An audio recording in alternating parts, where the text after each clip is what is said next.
আলহামদুলিল্লাহি রব্বিল আলামিন ওয়াসসালাতু ওয়াসসালামু আলা সাইয়্যিদিল মুরসালিন আম্মা বা'দ ফাআউযু বিল্লাহি মিনাশ শাইতানির রাজীম বিসমিল্লাহির রহমানির রহিম আসসালাতু ওয়াসসালামু আলাইকা ইয়া রাসূলুল্লাহ ওয়া আলা আলিকা ওয়া আসহাবিকা ইয়া হাবিবাল্লাহ আসসালাতু ওয়াসসালামু আলাইকা ইয়া নবিয়াল্লাহ ওয়া আলা আলিকা ওয়া আসহাবিকা ইয়া নূরাল্লাহ।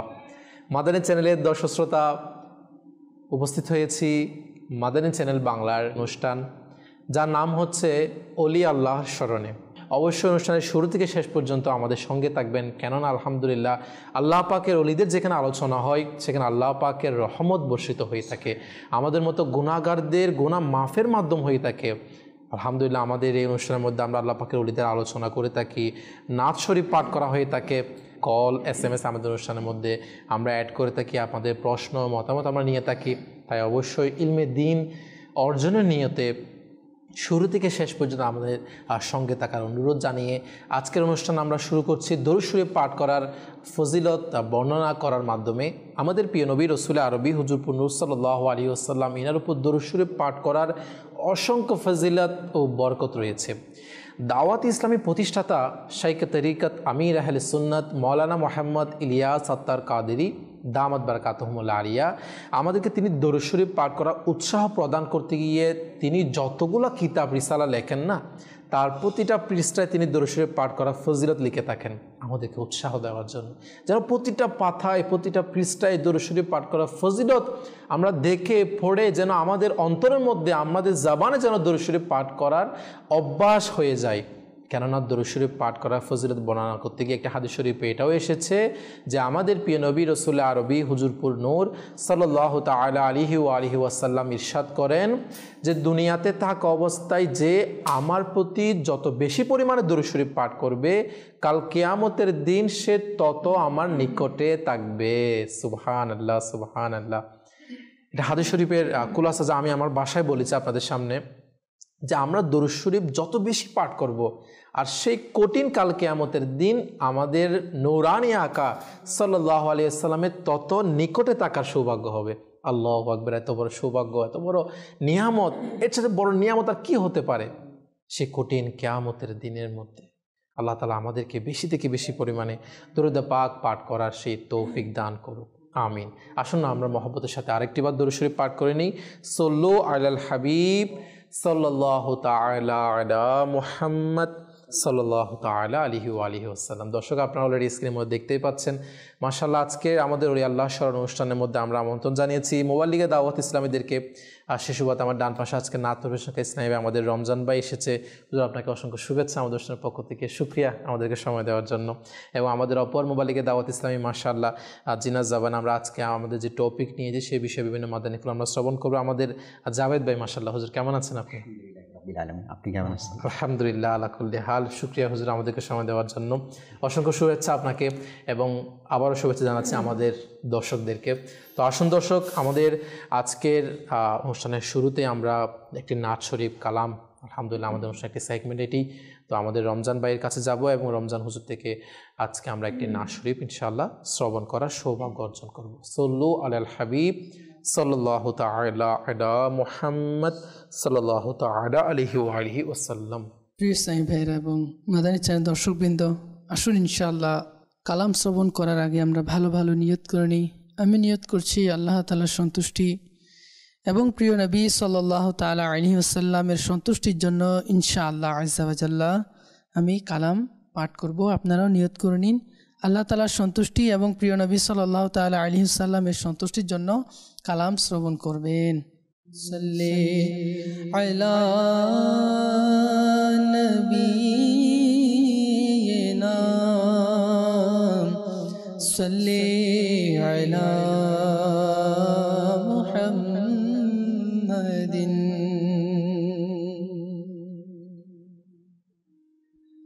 আমার উপর দয়ার নজর,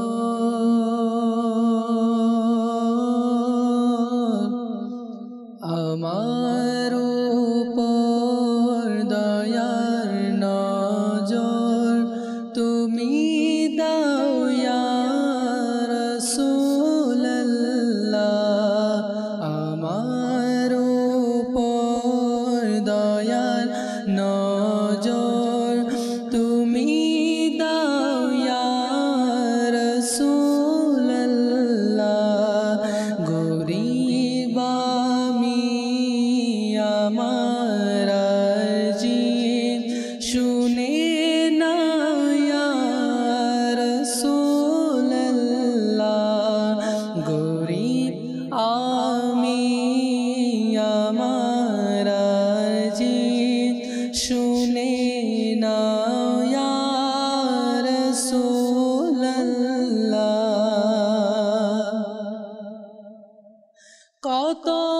দিন আর আমি কাঁদব,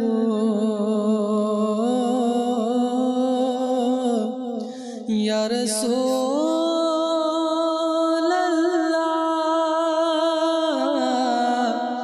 আকা ইয়া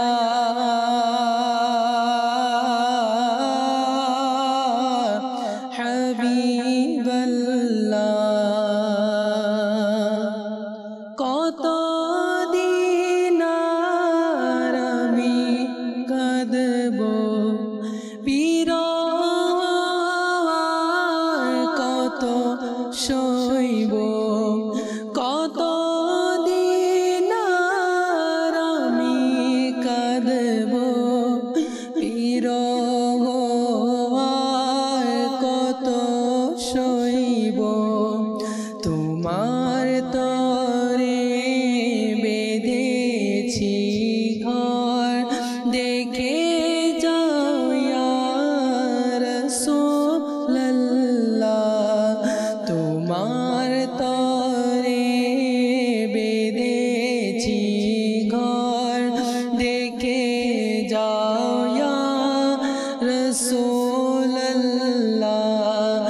আমার উপর দয়ার নজর তুমি দাও ইয়া রাসূলাল্লাহ। গরীব আমি, আমার আরজি শুনে নাও ইয়া রাসূলাল্লাহ।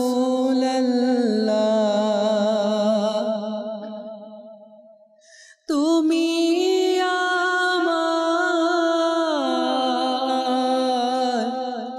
মনের ধ্বনি,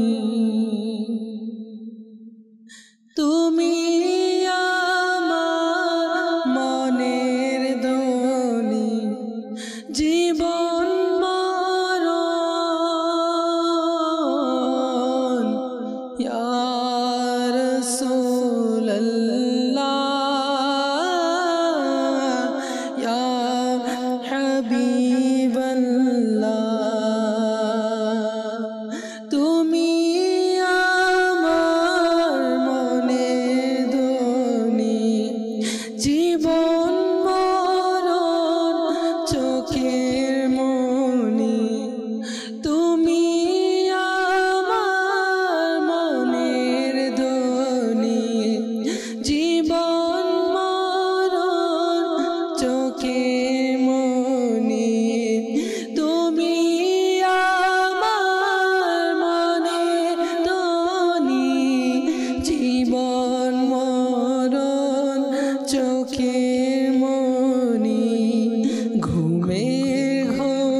চেহারাটা দেখাও না ইয়া রাসূলুল্লাহ আমার উপর দয়ার নজর তুমি দাও ইয়া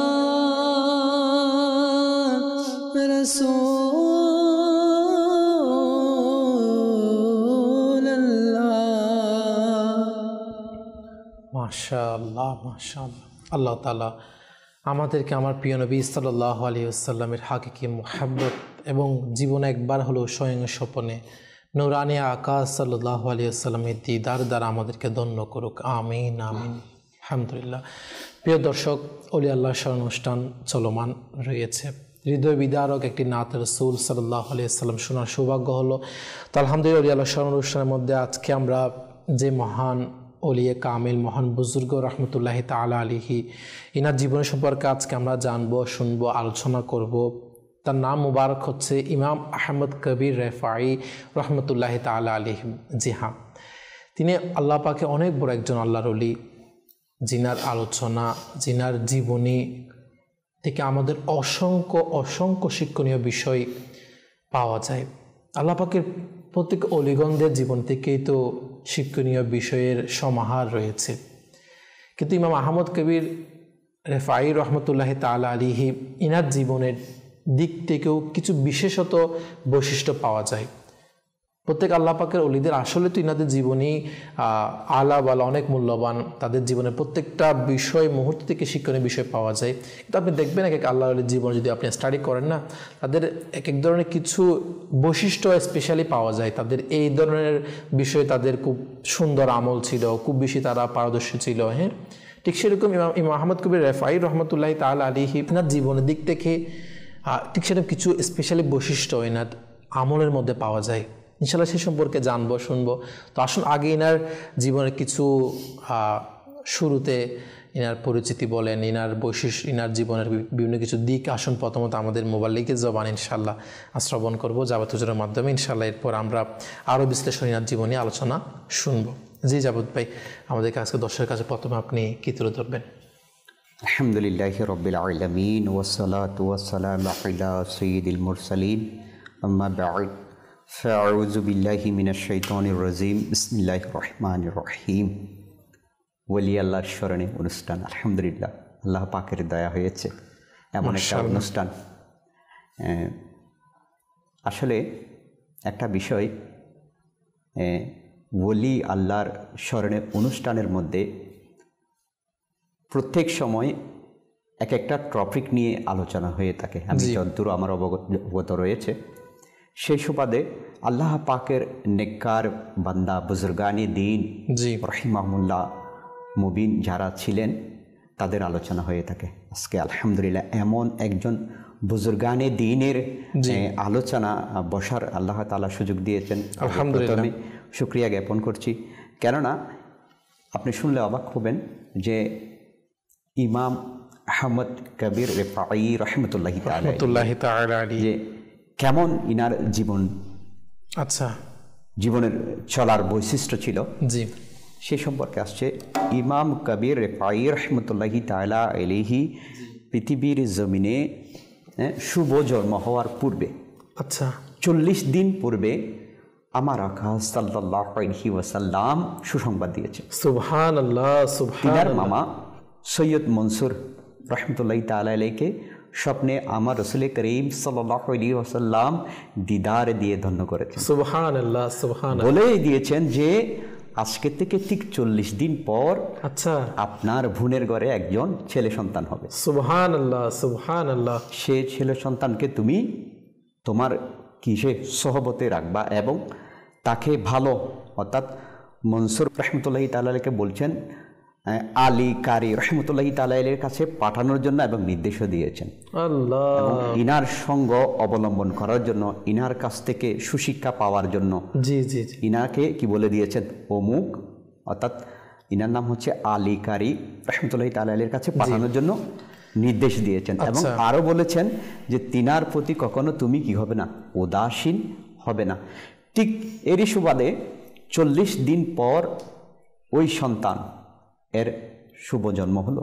সুবহানাল্লাহ। শুভ জন্ম হওয়ার পর এই প্রায় 7 বছর বয়সে তিনি রহমতুল্লাহি তাআলা আলাইহি কোরআনে কারীমের হিফজ করে নিলেন। সুবহানাল্লাহ, সুবহানাল্লাহ। তিনি রহমতুল্লাহি তাআলা আলাইহি অর্থাৎ ইমাম আহমদ কবির রহমতুল্লাহি তাআলা আলাইহির পিতা ব্যবসায়িক কারণে বাগদাদে গেলেন। বাগদাদে ওখানে ইনার অসুস্থতার কারণে ইনি ওফাত লাভ করলেন। আচ্ছা। তো ভাগিনাকে নিজের সহবতে রাখার জন্য এবং রাসূল করিম সাল্লাল্লাহু আলাইহি ওয়াসাল্লাম এর নির্দেশ পালন করার জন্য কি করলেন, বোনকে এবং ভাগ্নেকে নিজের কাছে নিয়ে আসলেন। সুবহানাল্লাহ। আমার ইমাম কবির রহমতুল্লাহি তাআলা আলাইহি প্রথম থেকেই কোরআনে পাকের কি ছিলেন, হিফজ করানো ছিল। এর সুবাদে তিনি রহমতুল্লাহি তাআলা আলাইহিকে ওই যে নসিহত করেছিলেন আমার সরকার সাল্লাল্লাহু আলাইহি ওয়াসাল্লাম, যে কারি আলী রহমতুল্লাহি তাআলা আলাইহির সহবতে পাঠানোর জন্য, সুশিক্ষার জন্য তিনি রহমতুল্লাহি তাআলা আলাইহির কাছে পাঠিয়ে দিলেন। এবং তিনি আমার ইমাম কবির রেফাই রহমতুল্লাহি তাআলা আলাইহির মামা সৈয়দ মনসুর রহমতুল্লাহি তাআলা আলাইহির পাশাপাশি ভাগ্নেকে নিজের সাথে কি করতেন, রাখতেন।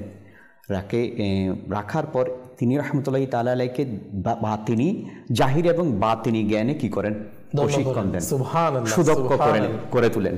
মাশাআল্লাহ।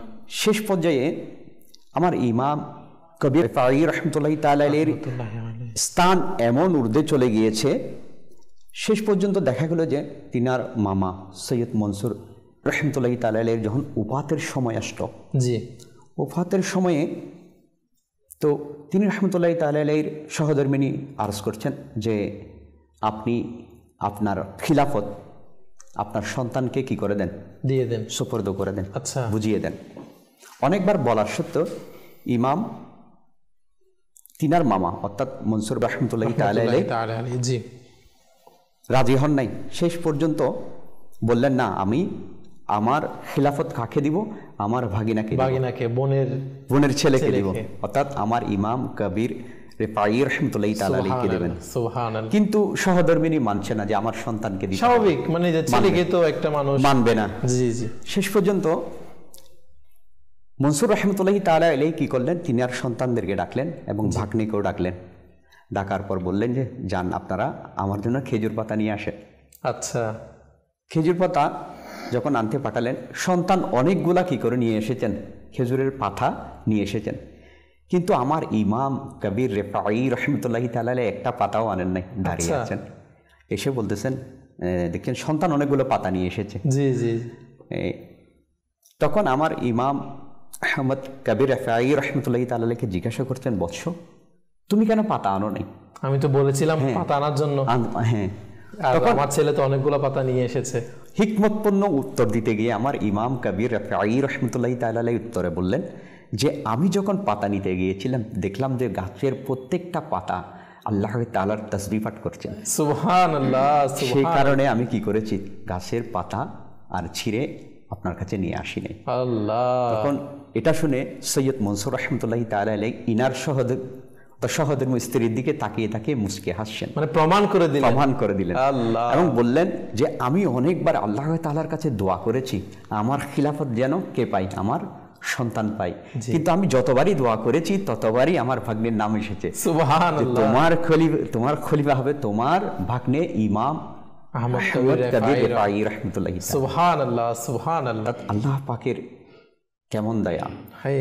আমার রাসূল করিম সাল্লাল্লাহু আলাইহি ওয়াসাল্লাম জন্মের পূর্বে নামও বলে দিয়েছিলেন, তার নাম তুমি কি রাখবা, আহমদ রাখবা। সুবহানাল্লাহ। সেই সুবাদে তিনি রহমতুল্লাহি তাআলা আলাইহি ইমাম আহমদ কবির রেফাই রহমতুল্লাহি তাআলা আলাইহি বলে ডাকেন। সুবহানাল্লাহ, সুবহানাল্লাহ। কেমন শান আল্লাহ পাকের ওলির, ইনার কেমন মুবারক জীবনী। আল্লাহু আকবার। ইনার মামা শ্বশুর, ইনার মামা যে ছিল, মামা আলহামদুলিল্লাহ, যে দেখেন আল্লাহ পাকের ওলি যারা, তারা এমন কিছু আল্লাহ পাকের ওলি আছেন যারা দুনিয়াতে আমলের মাধ্যমে, আল্লাহ পাকের দয়ার মাধ্যমে দুনিয়াতে আসার পরে তা আল্লাহ পাকের ওলি হন। কিন্তু ইমাম আহমদ কবির রেফাই রহমতুল্লাহ তাআলা আলাইহি এমন একজন আল্লাহর ওলি যিনার জন্মের আগেই আল্লাহ রাসূল সাল্লাল্লাহু আলাইহি ওয়াসাল্লাম এসে সংবাদ দিয়েছেন মামার কাছে 40 দিন পরে, যাদেরকে মাদারজাত বলি। আল্লাহ সুবহানাল্লাহ, কত সৌভাগ্যবান। এবং আমার রাসূল করিম সাল্লাল্লাহু আলাইহি ওয়াসাল্লাম কেমন মহব্বত করতেন যে নিজেই নাম রেখে দিয়েছেন, সুবহানাল্লাহ, নামও রেখে দিয়েছেন হ্যাঁ মামার মাধ্যমে।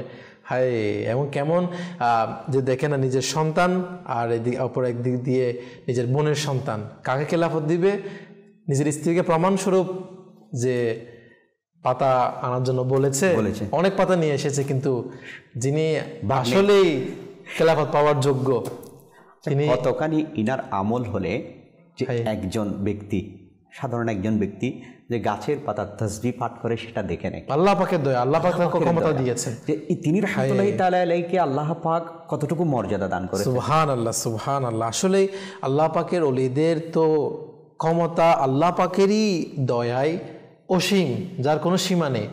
তারা শুধু পাতার কেন প্রত্যেকটা কিছুরই তারা জানতে পারে তারা কি অবস্থায় রয়েছে। হ্যাঁ, আল্লাহ পাক তাদেরকে, আল্লাহ পাকের ওলিদের সেই ক্ষমতা দান করেছেন, এটা আল্লাহ পাকেরই দয়া। এবং দেখেন না ইমাম আহমদ কবির রেফাই রহমতুল্লাহ তাআলা আলাইহি এনারও অন্তরটা মানে কেমন একটা, যে যেই পাতা আল্লাহ পাকে জিকির করছে আমি কিভাবে সেই পাতাটা ছিঁড়তে পারি।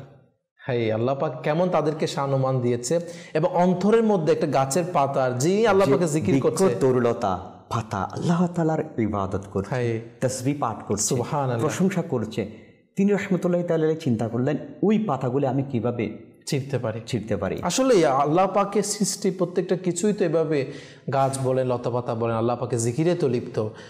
সুলাইমান আলাইহিস সালামের জমানার মধ্যে দেখা যেত না কত পশু পাখি তারা যে ডাক দিত, সেগুলোর অর্থ অনেক সময় এরকম দাঁড়াতো, তারা মানুষদেরকে নেকির দাওয়াত দিত। হ্যাঁ, এরকম পাওয়া যেত ঘটনা।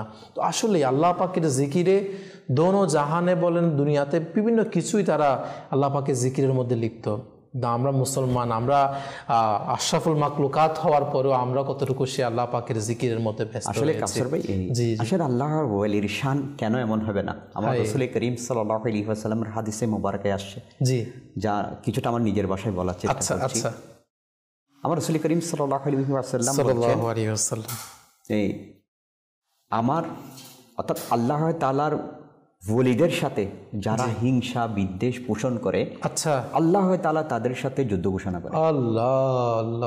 আল্লাহ পাকের নেক বান্দাদের সাথে যারা একটু বিদ্বেষ হিংসা পোষণ করবে তাদের সাথে সাধারণ কোনো মানুষই যুদ্ধ ঘোষণা করে নাই। আল্লাহ পাক স্বয়ং আমার আল্লাহ তাআলা যুদ্ধ ঘোষণা করেছেন। সেই জন্য আমাদের উচিত, মাদানী চ্যানেলের দর্শক আপনি অন্তরের কান দিয়ে শুনুন, যে আমাদের উচিত ওলিওয়াল্লাহর প্রতি আমাদের মহব্বত রাখা, ভালোবাসা রাখা। আমার রাসূল করিম সাল্লাল্লাহু আলাইহি ওয়াসাল্লাম আরও বলছেন তারা আল্লাহ তাআলার অত্যন্ত প্রিয় আমল, আচ্ছা, সেটা হচ্ছে ফরজ ইবাদত। বলা হচ্ছে ইনারা ফরজ ইবাদত দ্বারা আল্লাহ তাআলার নৈকট্য লাভ করেননি, বরং অত্যাধিক মানে খুব বেশি নফল ইবাদতের মাধ্যমে আল্লাহ তাআলার কি করেছেন? নৈকট্য লাভ করেছেন। এবং আল্লাহ তাদেরকে কি করে নেয়? এক পর্যায়ে বন্ধু বানিয়ে নেন, ওলি বানিয়ে নেন। সুবহানাল্লাহ, সুবহানাল্লাহ। বলা হচ্ছে তারা যখন শুনে সেটা আমার কান হয়ে যায়। কে বলছে? আল্লাহ তাআলা বলছেন। জি জি। সে যখন দেখে আমি তার চোখ হয়ে যাই, সে যখন বলে আমি তখন তার জবান হয়ে যায়। জি জি। সে যখন শুনে কুদরতি, হ্যাঁ, আল্লাহ তাআলার কুদরতি কান হয়ে যায়, জবান হয়ে যায়। তো সেভাবে তো আমার ইমাম কবির রাকাই রাহমাতুল্লাহি তাআলা আলাইহি ওই চোখে দেখেছেন যে ওই পাতা আল্লাহ তাআলার কি করছেন? জিকিরে মশগুল ছিল। ওই কুদরতি কানে শুনেছেন আল্লাহ পাকের জিকির করছেন। সুবহানাল্লাহ। এটা তো আল্লাহ পাকেরই দয়া, আল্লাহ পাকেরই প্রদত্ত ক্ষমতা, যা আল্লাহ পাকের প্রিয় বান্দাদের নসিব হয়ে থাকে। তাহলে আমরা কিভাবে সেটাকে অস্বীকার করতে পারি, যেখানে কোরআনে পাকের মধ্যে সেই আলোচনা এসেছে? সুবহানাল্লাহ। আল্লাহ পাকের ওলিদের শান ও মান নিয়ে আল্লাহ পাকই নিজের কালাম কোরআনে পাকের মধ্যে, বাণীর মধ্যে আল্লাহ পাকই আলোচনা করেছেন। তো আল্লাহ পাক আমাদেরকে ওলি আল্লাহর মোহাব্বত আমাদের অন্তরের মধ্যে নসিব করুক। ওলি আল্লাহদের মোহাব্বত করা মানে আল্লাহ রসুলকে মোহাব্বত করা, আল্লাহ রসুলকে খুশির মাধ্যম একটি বলা হয়েছে। আল্লাহ তাআলা আমাদেরকে বুঝার তৌফিক দান করুক। দর্শক কিছু কল SMS অ্যাড করবে, এরপর ইনশাআল্লাহ আমরা আবারও আলোচনার মধ্যে ফিরে আসবো ইনশাআল্লাহ। কিছু আমাদের কল শুনিয়ে দিন। জামালপুর দেওয়ানগঞ্জ থানা চ্যানেলটা আমার কাছে খুব ভালো লাগছে। তাদের সম্বন্ধে যে কথাগুলো বলেন, আমি সারা রাত যেন ওই চ্যানেলটা চালু করে দেখি। আমার কাছে খুবই ভালো, খুবই ভালো, খুবই ভালো লাগছে। মাশাআল্লাহ, মাশাআল্লাহ। শুকরিয়া জ্ঞাপন করছি আপনার এত সুন্দর অভিমত, মতামত আমাদের চ্যানেল সম্পর্কে। আল্লাহ তাআলা আপনাকে উত্তম প্রদান নসিব করুন। আপনি নিজেও আমাদের চ্যানেল দেখেন, অপরকেও দেখার দাওয়াত প্রদানের অনুরোধ জানাচ্ছি। জি, পরবর্তী কল। তারপর থেকে আমি মাদানী চ্যানেল লাইভ দেখি, আমার টিয়া নাই, পয়সা নাই, কেমনে যাবো সোনার মদিনে, এই নাটটা যদি একটু শুনিয়ে দিত অনেক খুশি হতাম। মাশাআল্লাহ, ইনশাআল্লাহ আমাদের সঙ্গে থাকার অনুরোধ, চেষ্টা করবো আপনার অনুরোধ পূরণ করার জন্য। জি, পরবর্তী কল। আমি মোহাম্মদ আসলাম, দিনাজপুর থেকে বলছি। আমি একটি কালাম শুনতে চাই।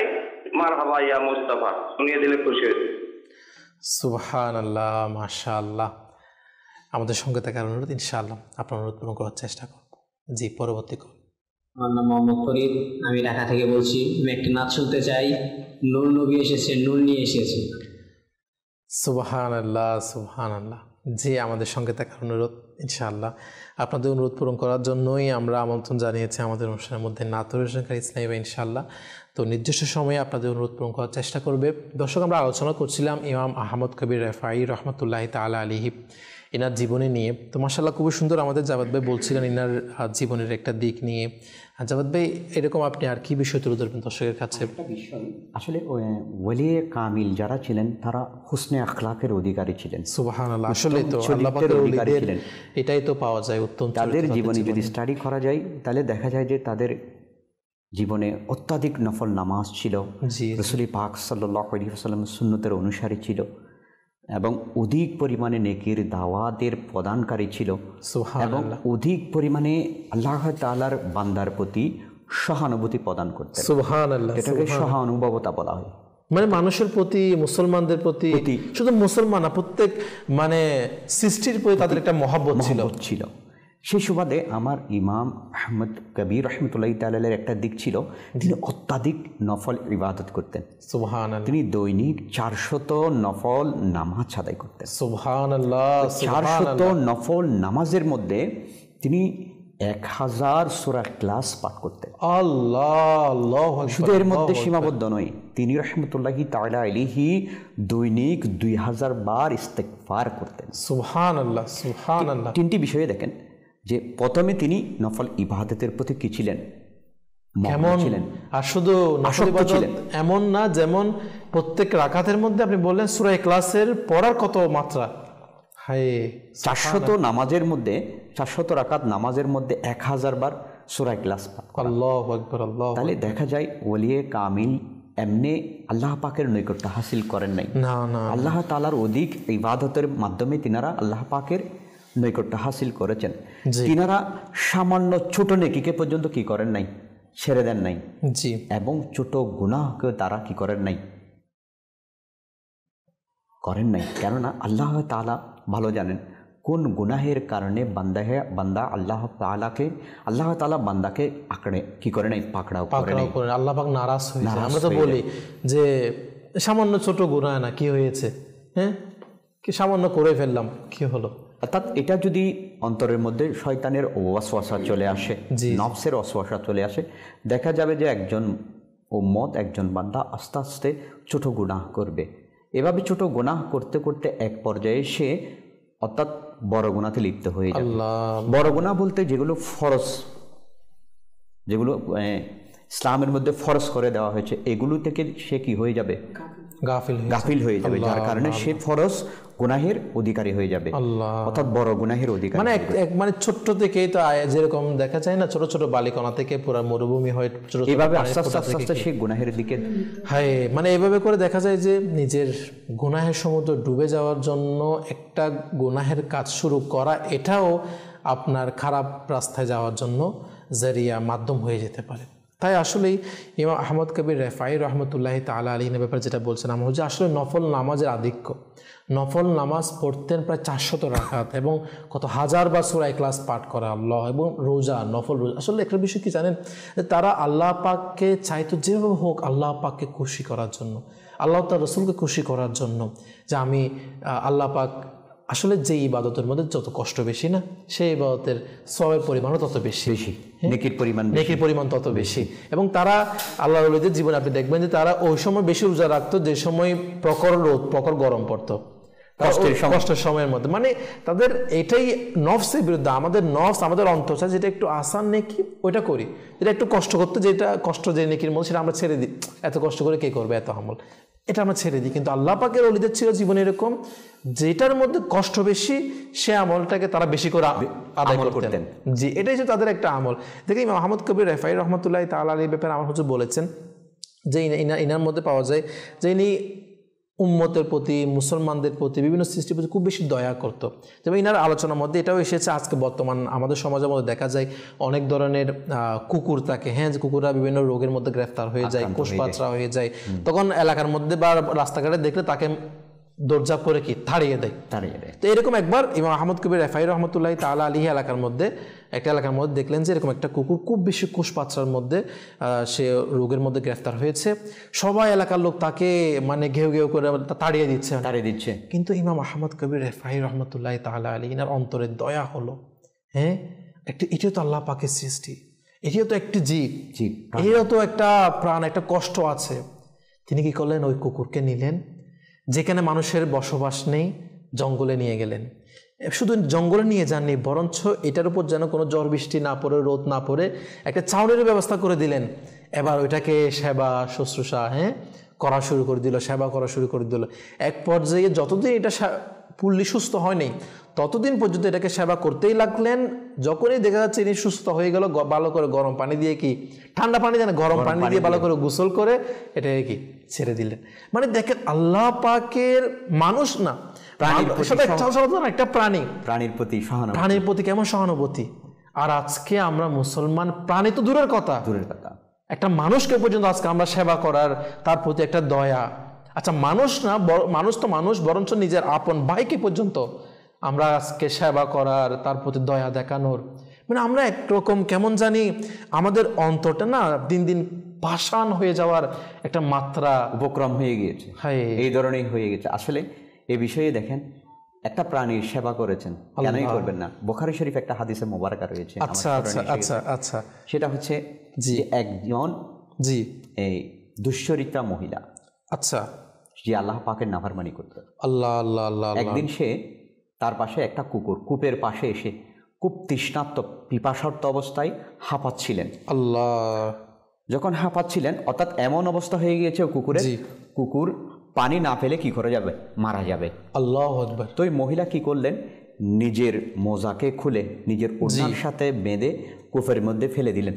আচ্ছা, কূপ থেকে পানি উঠিয়ে ওই কুকুরকে পানি পান করালেন। সুবহানাল্লাহ। এই আমলটা আল্লাহ তাআলার কাছে খুব ভালো লেগেছে। আল্লাহ তাআলা ওই মহিলাকে, দুশ্চরিত্রা মহিলাকে আল্লাহ তাআলা তাকে ক্ষমা করে দিয়েছেন। সুবহানাল্লাহ। মানে ছোট্ট একটা আমল না করলে বা কি হইতো। আমরা তো বলি না কুকুরকে আমরা আরো মানে কোনো কাউকে খারাপ ল্যাঙ্গুয়েজ হিসেবে ব্যবহার করি না, ভালোভাবে নিই না আমরা। সেরকম একটা প্রাণীকে পর্যন্ত সামান্য একটু দয়া করা। আচ্ছা, দয়া করা তো আল্লাহ তাআলার শান, মহত্ব।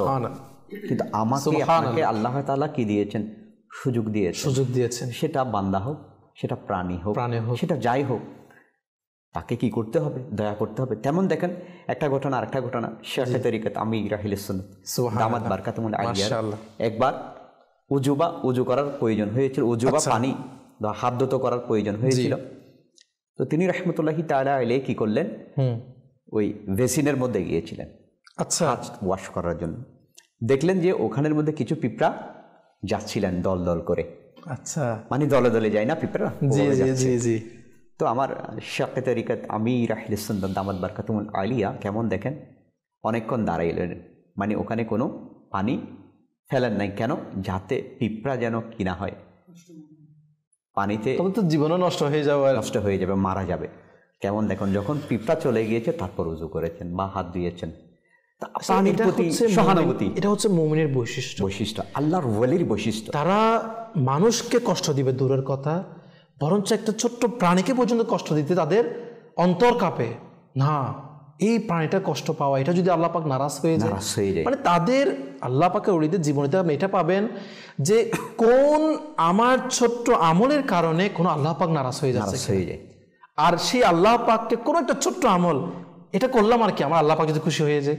আপনি শুনলে অবাক হবেন, আমার ইমাম কবির রেফাই রহমতুল্লাহ তাআলা আলাইহি অসুস্থদেরকে সেবা করতেন। সুবহানাল্লাহ। তাদেরকে সেবা করার জন্য শুধু দূরে নয়, আপনি অবাক হয়ে যাবেন যে একদিন আসা যাওয়াতে লেগে যায় এরকম রোগী দেখতে যেতেন। আল্লাহ, মানে এলাকার বা আশেপাশে তাদের তো খেদমত করতেন, মানে যদি এমন দূরত্ব পর্যন্ত সফর করার জন্য কি মানে সেবা করার জন্য, শুশ্রূষা করার জন্য চলে যেতেন, যে 1-2 দিন সময় লেগে যেত। যেখানে আমরা আসা যাওয়ার মধ্যে যারা কি ছিল, অর্থাৎ পঙ্গু ছিল, কাপড় ধুতে পারতো না, তাদের কাপড় ধুয়ে দিত। সুবহানাল্লাহ। মানে অর্থাৎ আল্লাহ তাআলার বান্দা, অর্থাৎ আমার রাসূল সাল্লাল্লাহু আলাইহি ওয়াসাল্লাম উম্মতের প্রতি কেমন সহানুভূতি, যে আজকে আমি বলছি মাদানী চ্যানেলের দর্শক, যে আজকে কয়জন সন্তান নিজের মায়ের কাপড় ধুয়ে দেয়, নিজের পিতার কাপড় ধুয়ে দেয়। আজকে আমার ইমাম কবির রেফাই রহমতুল্লাহি তাআলা আলাইহি কি শিক্ষা দিচ্ছেন, যে একজনকে অসুস্থ ব্যক্তি, মানে অসুস্থতার কারণে ধুইতে পারছেন না, তাকে সহযোগিতা করছেন। ইনার এলাকার মধ্যে কেউ এমন পঙ্গু, শুধু তাই তিনি এলাকার মধ্যে যতগুলো পঙ্গু বা অসুস্থ রয়েছে সবার খবর রাখতেন। সুবহানাল্লাহ। এমন কি বলা হচ্ছে, আমি যখন ইনার জীবনী পড়ছি মানে হতস্তম্ভ হয়ে যাচ্ছে। কেন জানেন, যে তিনি অনেক সময় রাতে অন্ধকারে দাঁড়িয়ে থাকতেন। কেন জানেন? আচ্ছা, কোনো অন্ধ ব্যক্তি যাচ্ছে কিনা, আল্লাহ তার রোডটা একটু পার করিয়ে দেওয়ার জন্য, তার চলার পথটা একটু আসান করে দেওয়ার জন্য। সুবহানাল্লাহ, সুবহানাল্লাহ। আল্লাহ তাআলার সৃষ্টির প্রতি, মানে মুসলমান মানুষের প্রতি, মানে এক কথায় মানুষের প্রতি আল্লাহ পাকের সৃষ্টির প্রতি, মানে তাদের খেদমত, এক কথায় তাদের বিপদে সহযোগিতা হিসেবে, সহযোগী হওয়ার জন্য, তাদের সমস্যা দূর করার জন্য তিনি সচেষ্ট সব সময়, তাদের কষ্টের ভাগ নেওয়ার জন্য, মানে খুঁজে নিত। আর আজকে আমরা মানে মানুষের এভাবে খুঁজে কষ্ট দূর করার দূরের কথা, যে কথাটা বললেন, নিজের ঘরের আপন মা বাবা যদি একটু বৃদ্ধ হয়, তাদের কাপড়টা ধোয়ার আমাদের সময় নেই, তাদের একটু খেদমত করার সময়, আমাদের তাদের সাথে ভালোভাবে বসে কথা বলার আমাদের সময় থাকে না। আজকে বর্তমান জামানায় সোসাইটির মধ্যে নজওয়ানের এমন অবস্থা হয়ে গিয়েছে, অনেক সময় সন্তানেরা এমনও বলে থাকে, আপনি তো আপনাদের এটা মডার্ন এজ, এটা আপনাদের সময় নয়, এটা আমাদের সময়। আমি তাদেরকে বলি, তখন ওই সময় আপনার কোথায় ছিল, যখন আপনি ছোট্ট শিশু ছিলেন, কান্না করতেন, বলতে পারতেন না যে আপনার খিদা লেগেছে, তখন তো তিনারা বুঝে যেতেন। তখন আপনার কি মডার্ন এজ ছিল, যুগ ছিল। আর আজকে আমরা একটু মানে বড় হয়ে যাওয়ার পর, আচ্ছা অনেকে তো নিজের কাপড় সহ কি বা মানে নিজের কষ্টটাও অন্য কাউকে কি মা বাবাকে কি করে দেয়, দিয়ে দেয়। আসলে দেখেন দর্শক, ইসলাম খুবই সুন্দর একটা, আলহামদুলিল্লাহ, এখানে আমাদের মুমিনদের বৈশিষ্ট্য, ইসলামিক পরিবেশ, ইসলাম আমাদেরকে কি শিক্ষা দিচ্ছে, আপনি আল্লাহর জীবনে পড়লেই আসলে বুঝতে পারবেন যে আসলেই আইডল হিসেবে ইসলামিক কালচারে, ইসলামিক সংস্কৃতি কিভাবে জীবনযাপন করতে হয়, সেটা আপনার আল্লাহ পাকের ওলিদের যদি জীবনে স্টাডি করেন না, তাহলে আপনি বুঝতে পারবেন যে একজন মুসলমান কেমন হওয়া উচিত, একজন মানুষ কেমন হওয়া উচিত। আপনার আল্লাহর ওলিদের জীবনে স্টাডি করলে আপনি বুঝতে পারবেন তারা কিভাবে আল্লাহ পাকেরকে সন্তুষ্ট করার জন্য মুসলমানদের খেদমত করতেন, মানুষদেরকে খেদমত করতেন। বলা হচ্ছে না, জিবরাইল আমার হুজুর বলছেন যে খুঁজে কে অসুস্থ হয়েছে, কে একটু পঙ্গু, কে একটু কষ্ট পাচ্ছে, তার কষ্ট একটু লাঘব করে দেওয়ার জন্য, তার কষ্ট একটু আসান করে দেওয়ার জন্য তিনি দৌড়ে চলে যেতেন। তিনি রাস্তা দাঁড়িয়ে থাকতেন, কোনো অন্ধ, কোনো পঙ্গু লোক যাচ্ছে কিনা তার একটু খেদমত করার জন্য। কেননা কোনো মুসলমান বান্দার অন্তর খুশি করা মানে আল্লাহ তার রসুলকে খুশি করা। কারণ যখন কোনো মুসলমানের মন খুশি করা হয় না, কিতাবের মধ্যে আসছে তার জন্য একটা ফেরেশতা সৃষ্টি করে দেওয়া হয়, সে তার জন্য মাগফিরাতের দোয়া করতে থাকে। শুধু তাই নয়, এই হাদিসে মুবারাকা, রাসূল করিম সাল্লাল্লাহু আলাইহি ওয়াসাল্লামের হাদিসে মুবারাকা, যে অন্তর খুশি করার কি ফজিলত। জি জি, মাদানী চ্যানেলের দর্শক আপনাকে বলছে, আপনি অবাক হয়ে যাবেন যে হাদিসে মুবারাকায় আসছে, যখন কোনো মুমিনের বান্দা, মুমিনকে কেউ কি করে, অন্তর খুশি করে, আচ্ছা, ও অন্তর খুশি থেকে আল্লাহ তাআলা একজন ফেরেশতা সৃষ্টি করে। জি জি, সুবহানাল্লাহ। আর ওই ফেরেশতা আল্লাহ তাআলার ইবাদত এবং তাওহীদের বর্ণনা করেন। গুনাহ করার সত্ত্বেও আমি আপনি যদি আল্লাহ তাআলার মুমিন বান্দার প্রতি একটু কি করি, সহযোগিতা করি, এটা অর্থ দিয়ে হোক, সেটা হেসে দিয়ে হোক, অর্থ না থাকলেও আমি তার পাশে গিয়ে তাকে সমবেদনা জ্ঞাপন করা, তার বিপদে গিয়ে একটু তাকে সান্ত্বনা দেওয়া, সমবেদনা জ্ঞাপন করা, যেভাবে হোক জি জি একটু সহযোগিতা করে তার দিলকে খুশি করা। আল্লাহ পাক ফেরেশতা সৃষ্টি করবেন, আর ওই ফেরেশতা আল্লাহ তাআলার ইবাদত করবেন, আল্লাহ তাআলার তাওহীদের বর্ণনা করবেন। শুধু তাই নাই, বলা হচ্ছে কবরে তার মুনকার নকিরের প্রশ্নের উত্তরের অটলতা প্রদান করবেন। সুবহানাল্লাহ। শুধু এর মধ্যে শেষ নয়, হাদিসে মুবারাকার মধ্যে আসছে কিয়ামতের ময়দানে তাকে কি করবে, জান্নাতে তার ঠিকানা দেখিয়ে দিবে। সুবহানাল্লাহ। মানে এক কথাই সেই ফেরেশতা যতক্ষণ পর্যন্ত এই বান্দাকে জান্নাতে নিয়ে যাবে না, ততক্ষণ পর্যন্ত তার ঘুম না। আমরা একটা কথা বলি না, মানে তার কোনো শান্তি নেই, এই বান্দাকে জান্নাতে নিয়ে ছাড়বে। হায়, মানে জান্নাতের স্থান দেখিয়ে দেওয়া, মানে জান্নাতে পৌঁছিয়ে দিবে। সুবহানাল্লাহ। আসলে এটাই যে ইসলাম আমাদেরকে শিক্ষা দেয়, আমরা মানুষের কষ্টে তার পাশে দাঁড়াই, মানুষের কষ্টে তার পাশে দাঁড়াই। আল্লাহ তাআলা আমাদেরকেও সেই কিয়ামতের সৌভাগ্য অর্জন করার, এটা আসলে সৌভাগ্য। আল্লাহ পাক যাকে দয়া করেন যে উম্মতের পেরেশানি দূর করার, সেই সৌভাগ্য আল্লাহ পাক তাকেই নসিব করেন। আল্লাহ পাকের দিনের কাছে আল্লাহ পাক যাকে দয়া করেন তারই এই সৌভাগ্য নসিব হয়ে থাকে। সে বিষয়ে একটা কথা বলবো। জি জি। একবার আল্লাহ পাকের একজন নেককার বান্দা ওয়ালি জি জি পথ দিয়ে দাঁড়িয়ে আছেন, আর একজন ব্যক্তি, সেও ধর্ণাঢ্য ব্যক্তি। আচ্ছা। সে উত্তম পোশাক পরে, একদম ভালো সুগন্ধ লাগে, সুঘ্রাণ লাগিয়ে যাচ্ছেন কোথায়, বাদশার দরবারে। বাদশার দরবারে যখন যাচ্ছিলেন, তখন ওই আল্লাহর নেক বান্দা তাকে দাঁড় করালেন যে আপনি একটু থামেন, কোথায় যাচ্ছেন? তো তিনি বললেন যে আমি বাদশার দরবারে যাচ্ছি। আচ্ছা, মাশাআল্লাহ। তো অনেক সুন্দর পোশাক পরেছেন, বাদশার দরবারে যাচ্ছেন তাই না, সেই জন্য না, ভালো সুগন্ধও লাগিয়েছেন। হয়তো না বাদশার দরবারে যাচ্ছি না সেই জন্য আর কি, এই আর কি সুন্দর পোশাক, যেমনি তেমনি তো আর বাদশার দরবারে যাওয়া যায় না, উত্তম পোশাক পরে বাদশার দরবারে যাচ্ছেন। তো আল্লাহর ওলি বলছেন, ওই বুজুর্গানে দিন বলছেন যে পোশাক পরে বাদশার দরবারে যাচ্ছেন, এমন কোন পোশাক কি কবরের জন্য, আখিরাতের জন্য রেডি করে রেখেছেন? সাথে সাথে ওই ব্যক্তির মাইন্ডে, অন্তরের মধ্যে, এই যে বলছিলাম না প্রথমে, যখন সে বলে সেটা আল্লাহ তাআলার কি হয়ে যায়, জবান হয়ে যায়, কুদরতি জবান হয়ে যায়। সাথে সাথে ওই ব্যক্তির দিল টাচ করে ফেলেছে। সে সত্যি তো বাদশার দরবারে আমি ভালো পোশাক করে পরে গেলেও বাকি, না গেলেও বাকি, কিন্তু ওই পোশাক কি আমি আখিরাতের জন্য রেডি করে রেখেছি? আল্লাহ আল্লাহ, একটু চিন্তার বিষয়। আমরা আজকে সেই কবরের জন্য, সে আল্লাহ পাকের দরবারে যখন আমরা দাঁড়াবো, হ্যাঁ, তখনকার জন্য কি তৈরি করে যাচ্ছে? আমার মালিকের সামনে দাঁড়াবো, আমার মালিক, আমার রব তাআলার সামনে যখন যাব, তখন কি এমন, ইনি তো আমাদেরকে পাঠিয়েছে কোন একটা উদ্দেশ্য নিয়ে দাঁড়াবো, কি নিয়ে? আল্লাহ পাককে সন্তুষ্ট, আল্লাহ তোমাকে রাজি করার জন্য, আল্লাহ তোমাকে সন্তুষ্ট করার জন্য আমি কি নিয়ে গিয়েছি, কি আমি নিয়ে আসলাম? সে চিন্তাটা যদি মানুষ কিছুক্ষণ যদি করে না, তখন তার আসলেই দুনিয়াবি, আজকে আমরা জানি এগুলাই আমাদের উদ্দেশ্য, এগুলাই আমাদের আজকে কম্পালসারি হিসেবে সব কিছু কি না করতে হবে, এগুলো নিয়ে আজকে আমরা ব্যস্ত হয়ে পড়েছি। তাহলে আসলে আমাদের একটু হলেও বিবেকের কড়া লাগবে যে আসলেই আমরা কতটুকু আল্লাহ পাকের হুকুম আহকাম পালন করার মধ্যে লিপ্ত রয়েছে। আল্লাহ তাআলা আমাদেরকে এক্ষেত্রে বোঝার তৌফিক দান করুক। আল্লাহ পাক আমাদেরকে আখিরাত এর জন্য তৈরি সামান, আখিরাতে যা আমার জন্য ভালো হবে সেটার জন্য কিছু তৈরি করার সেই তৌফিক দান করুন। তো আসুন আমাদের রমজান ভাইয়ের কাছে যাব, এমনকি সংক্ষিপ্ত কিছুক্ষণ সময় ইনশাআল্লাহ আমাদের দর্শক কিছু অনুরোধ, পাশাপাশি আমার রমজান ভাই যদি কোনো নাশর আমাদেরকে শোনাতে চায়, ইনশাআল্লাহ সেটি শোনার সৌভাগ্য অর্জন করব।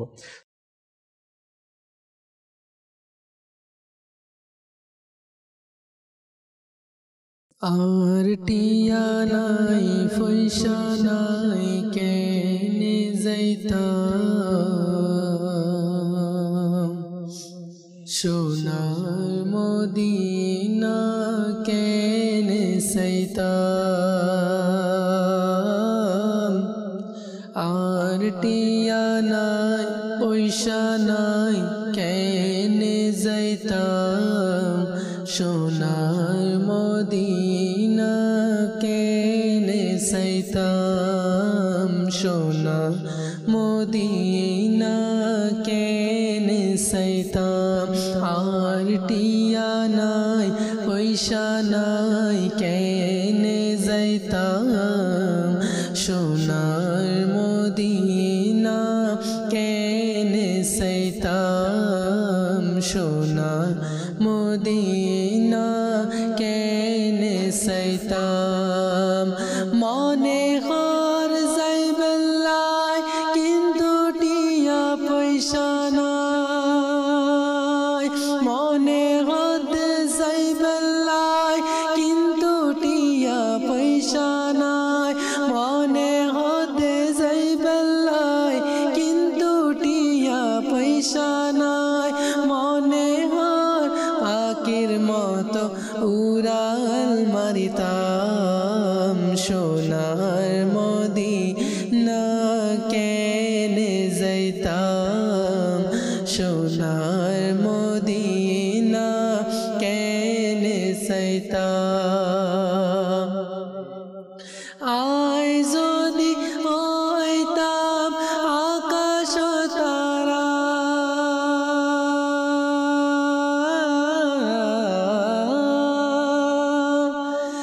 আয় যদি হইতাম আকাশ তারা সাই থাকতাম মদিনা মনোয়ারা সাই থাকতাম মদিনা মনোয়ারা আয় যদি হইতাম আকাশ তারা আয় যদি হইতাম আকাশ তারা সাই থাকতাম মদিনা মনোয়ারা সাই থাকতাম মদিনা মনোয়ারা মদিনা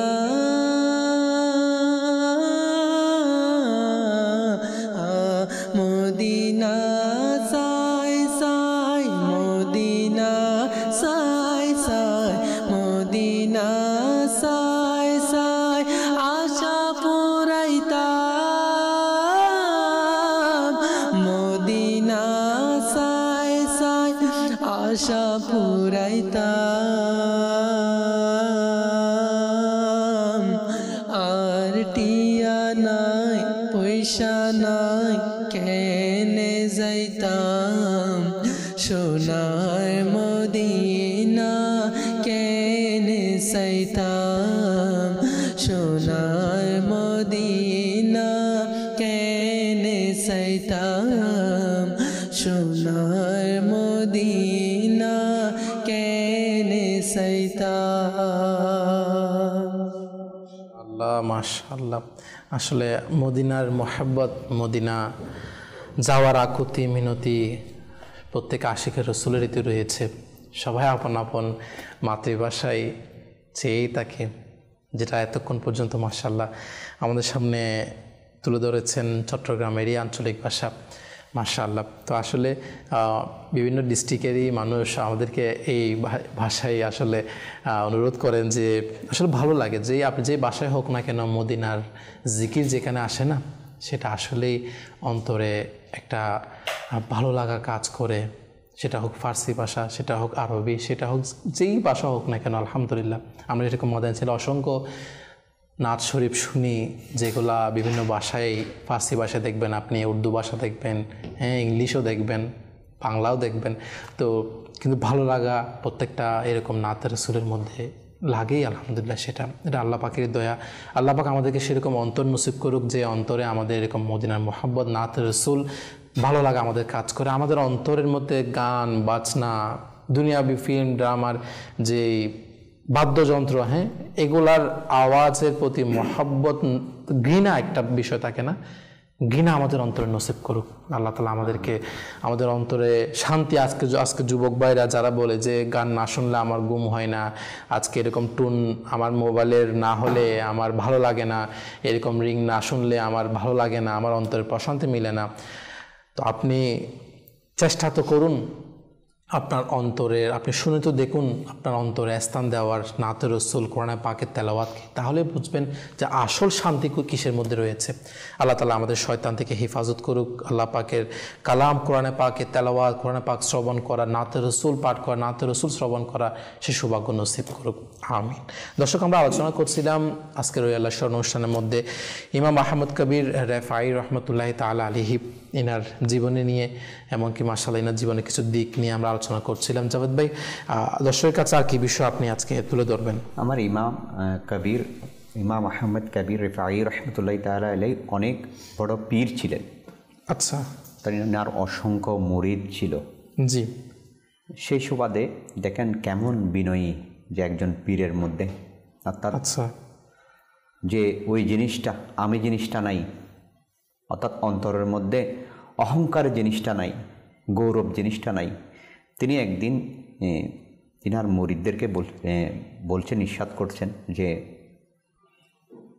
আমার মধ্যে কোনো দুষ্টিটি তোমাদের যদি দৃষ্টিগোচর হয়, জানা থাকে, আমাকে বলে দাও। বিনয়ের সাথে বলছেন। আচ্ছা। আমি এটা শুধরে নেওয়ার জন্য আর কি। তখন একজন মুরিদ দাঁড়িয়ে বললেন, জি হুজুর, আপনার মধ্যে অনেক দোষ আছে, আল্লাহ, অনেক ভুল ত্রুটি আছে।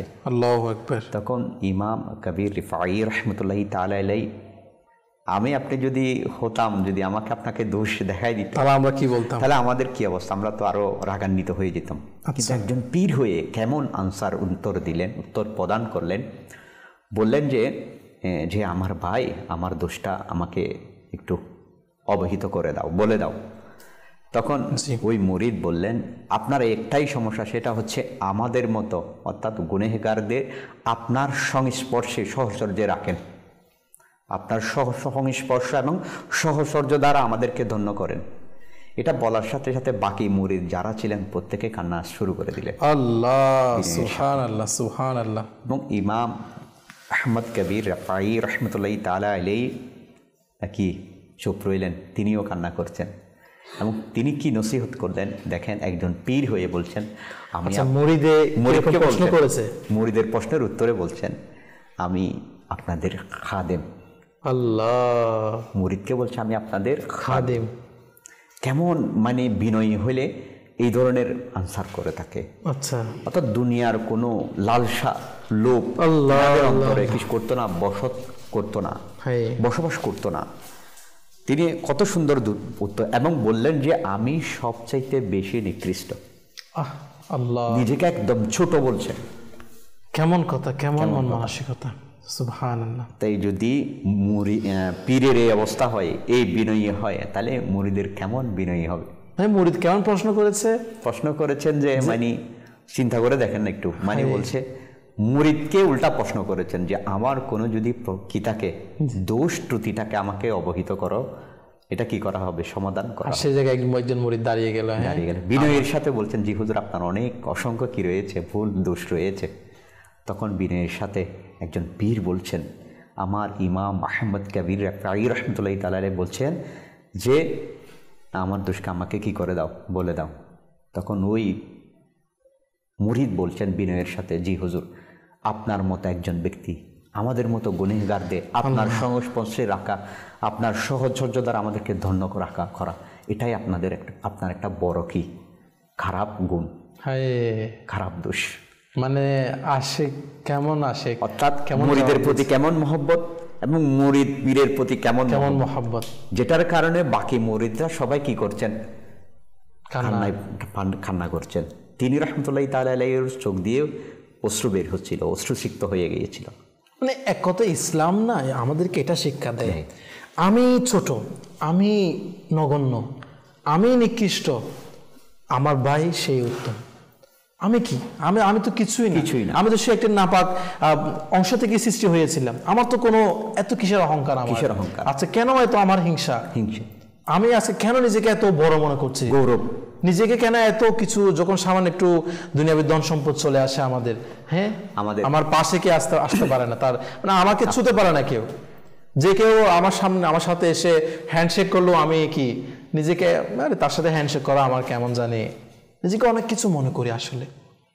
আল্লাহ পাকের ওলিদের থেকে শিক্ষা। আজকে যদি কোনো বসকে, যদি কোনো লিডারকে, যদি কোনো তার এমপ্লয়ি বা তার নিচু কোনো কেউ যদি এরকম বলে হ্যাঁ হ্যাঁ আপনার দোষ রয়েছে, তখন সে হ্যাঁ আমার দোষ রয়েছে এভাবে কি তাকে ঝাড়ি মারা, তাকে যা বলার চাকরি থেকে সাসপেন্ড করে দিবে, যা বলার সবকিছু করে ফেলবে। ইসলাম আমাদেরকে এটাই শিক্ষা দেয় যে আসলেই নিজেকে নিকৃষ্ট, নিজেকে ছোট মনে করি না। নিজের আমলের সামান্য একটু আমাদের আমল হয়ে গেলে, একটু তাহাজুদ গুজার, কোনো একটা তাহাজুদ নামাজ পড়ে ফেললে, একটু ফজরের নামাজ জামাত সহকারে পড়ে ফেললে নিজেকে অনেক ইবাদত গুজার মনে করি। তো মানে আল্লাহু আকবার, আল্লাহ তাআলা আমাদেরকে বোঝার তৌফিক দান করুন। কেননা বিশ্বাস করেন জাভেদ ভাই, বান্দা যত আমল থাকুক না, সে তাহাজ্জুদ গুজার, সে অনেক আমলের অভাব নেই তার, কিন্তু এই যে টপিকটা নিয়ে এখন আলোচনা হচ্ছে না, যে ইমাম রাফাই রহমতুল্লাহ তাআলা আলাইহি, ইমাম আহমদ কবির রাফাই রহমতুল্লাহ তাআলা আলাইহির আমলের মধ্যে যেটা পাওয়া যায় যে ইনি বলছেন যে আমি হচ্ছে তোমাদের খাদিম, এবং আমি সবচাইতে বেশি নিকৃষ্ট। শুধু কাদিম বলে এখানে শেষ করেন নাই, গোলাম বলে শেষ করেন নাই, বরঞ্চ নিকৃষ্ট বলে কি আরো কি নিজেকে কি মানে একেবারেই বিনয়ী। এই বিষয়টা যার মধ্যে থাকবে না, যে অনেক ইবাদত গুজার হোক না কেন, কিন্তু তার মধ্যে যদি মানে বিনয়ীটা, মানে আমি ছোট নগণ্য, এটা যদি না থাকে, না আমি অনেক কিছু, তাহলে বিশ্বাস করেন তার সকল আমল মুহূর্তে শেষ হতে পারে তার এরকম নিজেকে বড় মনে করা, অহংকার থাকা। কিতাবে এই বিষয়ে বলা হচ্ছে যার অন্তরের মধ্যে অহংকার, বলা হচ্ছে তিলচিক শস্য দানা পরিমাণ যদি অহংকার থাকে, তাকে আল্লাহ তাআলা উপড়ুক করে জাহান্নামে নিক্ষেপ করবে। আল্লাহু আকবার, আল্লাহু আকবার। অর্থাৎ একটু ইবাদত করে বলা আমি তো ইবাদত করি, একটু নামাজ পড়ে আমি তো নামাজি, হজ করার পরে বলে যে আমি তো হাজি। আমার যখন সম্পদের আধিক্য চলে আসে, তখন একটা অন্তরের মধ্যে কি চলে আসে, গৌরব, অহংকার চলে আসে। এই বিষয়টা আসলে মানুষের নেকিকে মুহূর্তের মধ্যে জ্বালিয়ে দেয়। আল্লাহু আকবার, একদম মুহূর্তের মধ্যে। সেই জন্য আমাদের বিনয়ী ভাবটা আমাদের মধ্যে নিয়ে আসা উচিত, যে আমি কিছু না, আমার কি রয়েছে, সব তো আমার দয়ালু আল্লাহ তাআলা, যা দিয়েছেন তো আল্লাহ তাআলা দিয়েছেন, আল্লাহ পাকের দয়া। নিঃসন্দেহে এটাই হচ্ছে আমাদের মন মানসিকতা থাকা উচিত। কেননা আমি কার সাথে অহংকার করব? আমি তো আল্লাহ তাআলার বান্দা, নগণ্য বান্দা। যিনারা রয়েছেন তিনারা তো আল্লাহ তাআলার বান্দা। কার সাথে আমি দম্ভ করে চলবো, অহংকার করে চলবো? এটাই আসলে আল্লাহ পাকের ওলিদের থেকে, জীবনের থেকে শিক্ষা পায়, আল্লাহ পাকের দরবারে দোয়া, আল্লাহ পাক আমাদেরকে এরকম মন মানসিকতা নসিব করুক, যে নিকৃষ্টতা বা নিজেকে ছোট মনে করা, অন্যকে নিকৃষ্ট মনে করে আমরা অনেক সময় নিজেকে বড় মনে করি, এটা আমার থেকে দূর হওয়া উচিত। এবং কি আমরা আল্লাহ পাকের ওলিদের আলোচনা করছি, আজকে প্র্যাকটিক্যালি যদি আমরা দেখি আমির আহলে সুন্নাত দাওয়াত কাতুমুল্লাহ আলিয়া, ইনার আজকে আমরা আল্লাহ পাকে অনেক ওলিদের জীবনে আলোচনা করছি। আপনি হয়তো বলতে পারেন এটা তো অনেক সেই যুগের মধ্যে এগুলো ছিল, বর্তমানে কীরকম পাওয়া যায়? বর্তমানে পাওয়া যায় না, কি যায় সেটার আপনার প্র্যাকটিক্যাল উদাহরণ আপনি মাদানী মুযাকারার মধ্যে দেখতে পান। আপনি দাওয়াত ইসলাম প্রতিষ্ঠাতা আমির আহলে সুন্নাত মাওলানা মোহাম্মদ ইলিয়াস আত্তার কাদেরী দামাত বরকাতুহুল আলী, ইনাকে দেখেন আপনি, ইনার জীবন, ইনার লাইফস্টাইলকে আপনি ফলো করতে পারেন, ইনাকে লাইফস্টাইল সম্পর্কে আপনি স্টাডি করতে পারেন, তাহলে বুঝতে পারবেন যে আসলে বিনয়িতা। দাওয়াতে ইসলামে ওয়ার্ল্ড ওয়াইড কত দেশের মধ্যে 200 কান্ট্রি প্লাস আপনার কতগুলো ডিপার্টমেন্টের মাধ্যমে কি এক বিশাল অর্গানাইজেশন, সেই অর্গানাইজেশনের প্রতিষ্ঠাতা হওয়ার পরেও এত লিখিত ইনার রিসালা, যেগুলো আপনি 37 ল্যাঙ্গুয়েজ আপ যেই কিতাব ইনা লিখিত, এগুলো ট্রান্সলেট হয়ে থাকে, হাজারো হাজারো রিসালা কিতাব, লেখক যিনি, তাহলে এত বড় একজন আমির আহলে সুন্নাত যিনাকে সবাই বলে, ইনি তো কখনো নিজেকে বলেননি, উলামায়ে কেরামগণ, দুনিয়াবাসী বলে ইনি হচ্ছে আমির আহলে সুন্নাত।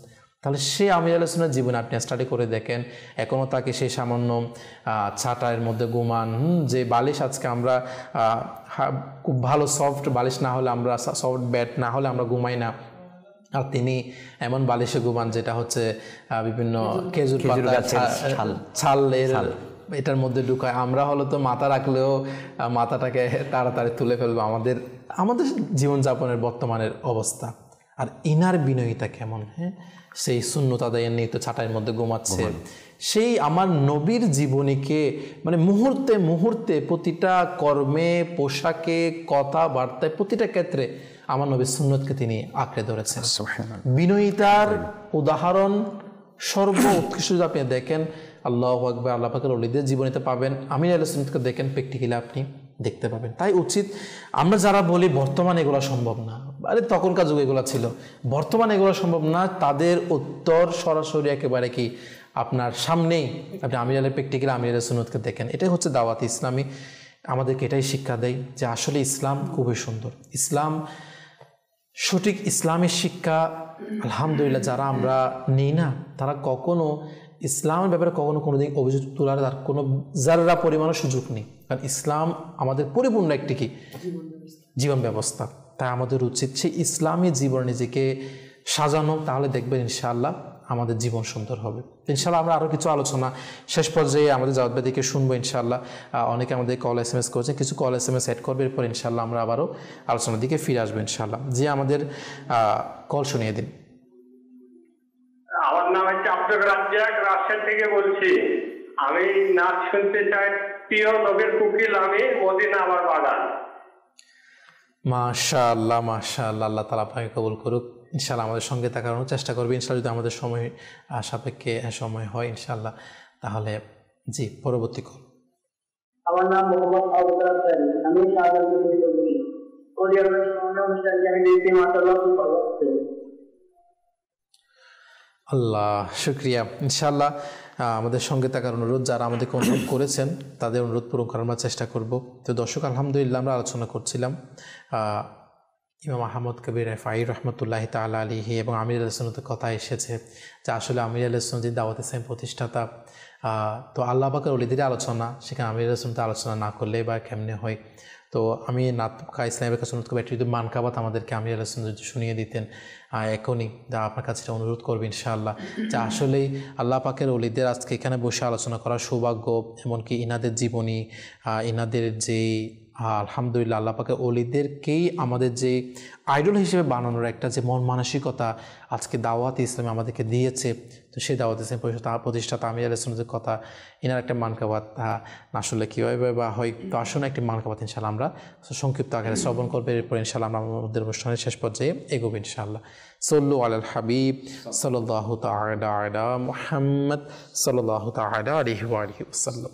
سيدي يا طار مرشدي يا طار سيدي يا طار مرشدي يا طار سيدي يا طار مرشدي يا طار سيدي يا طار مرشدي يا طار سيدي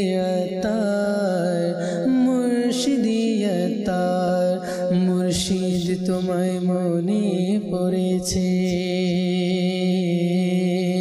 মুর্শিদ তোমায় মনে পড়েছে, তোমার নুরানি চেহারা স্মরণে গেছেছে, তোমার নুরানি চেহারা স্মরণে গেছেছে।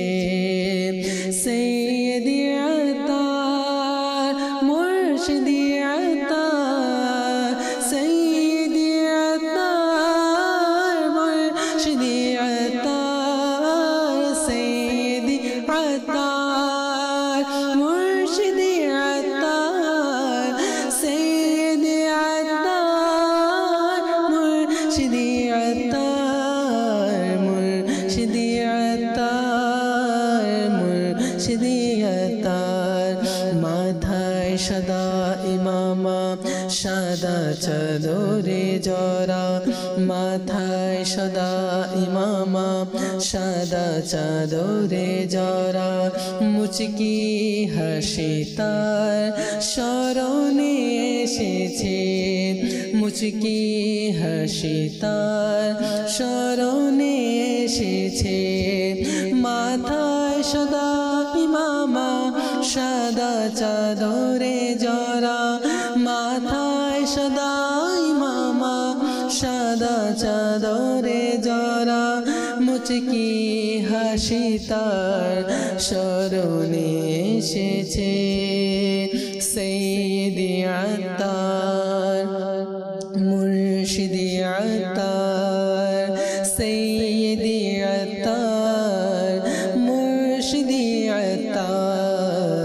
সৈয়দি আতার মুর্শিদি আতার সৈয়দি আতার মুর্শিদি আতার স্থির হৃদয় আমার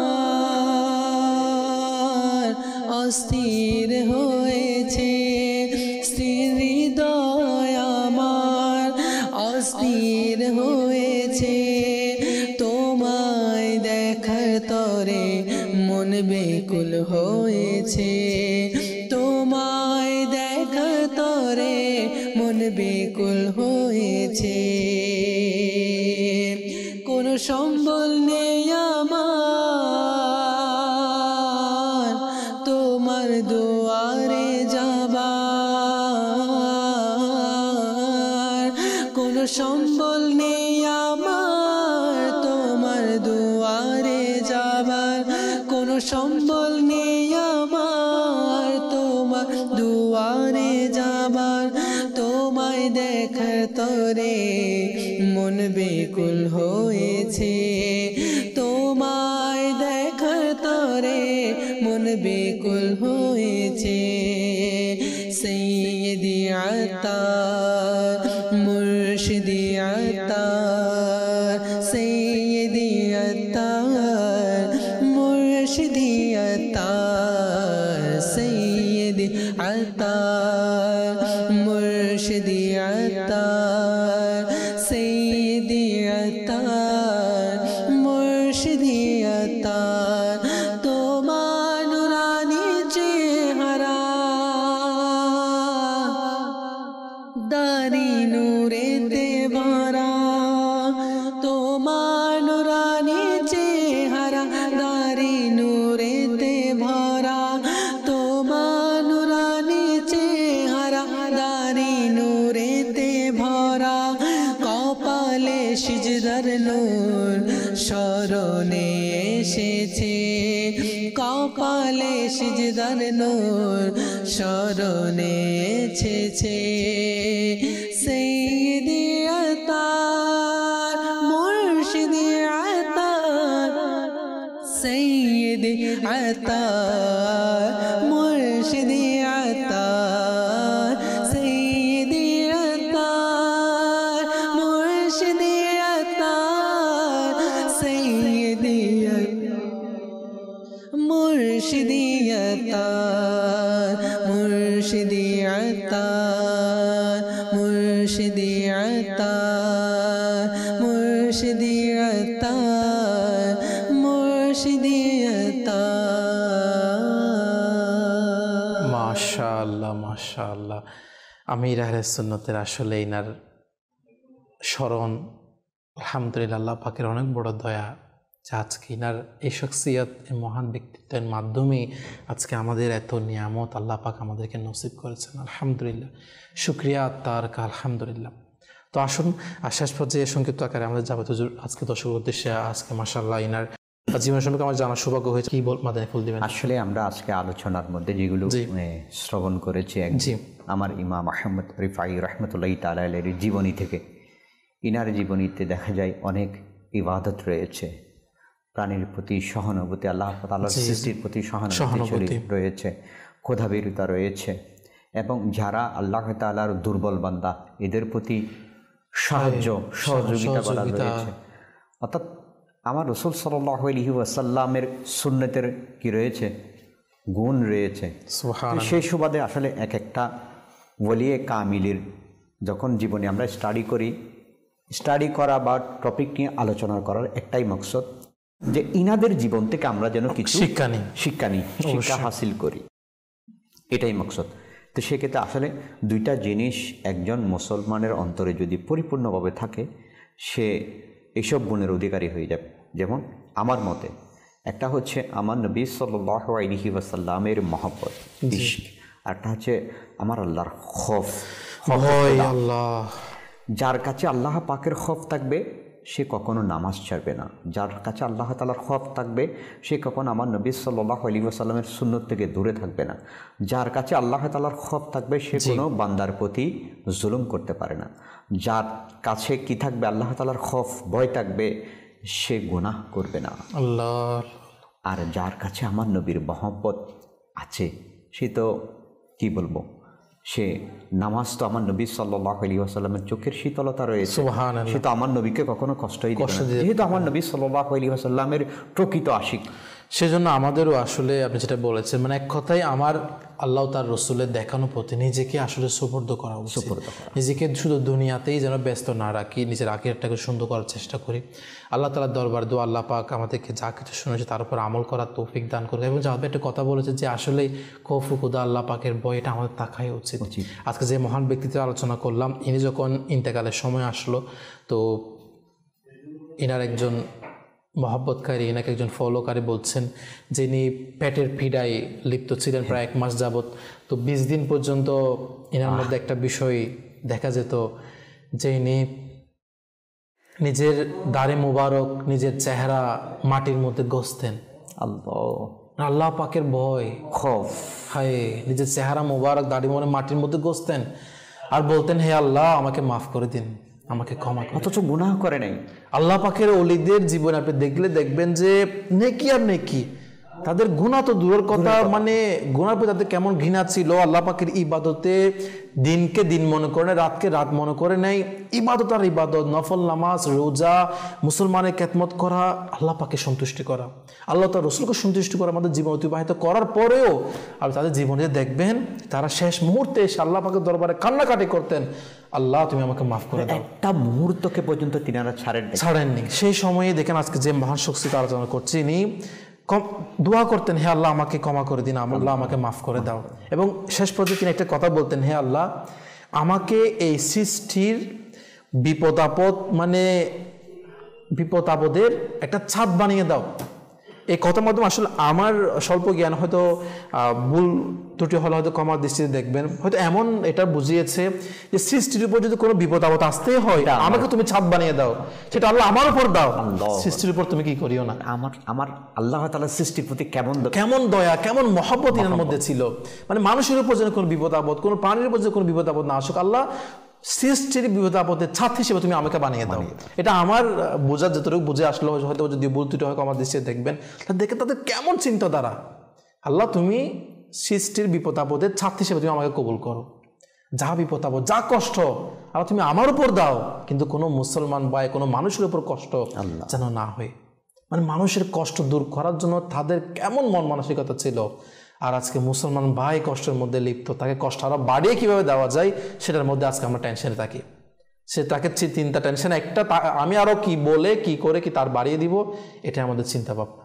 দর্শক, আজকে আমরা এই মহান আল্লাহ পাকের ওলির জীবনী থেকে যে এক কথায় মানুষত্ব একটা কথা থাকে না, যে মুসলমানের প্রতি দয়া করা, মানুষের প্রতি দয়া করা, প্রাণীর প্রতি দয়া করা।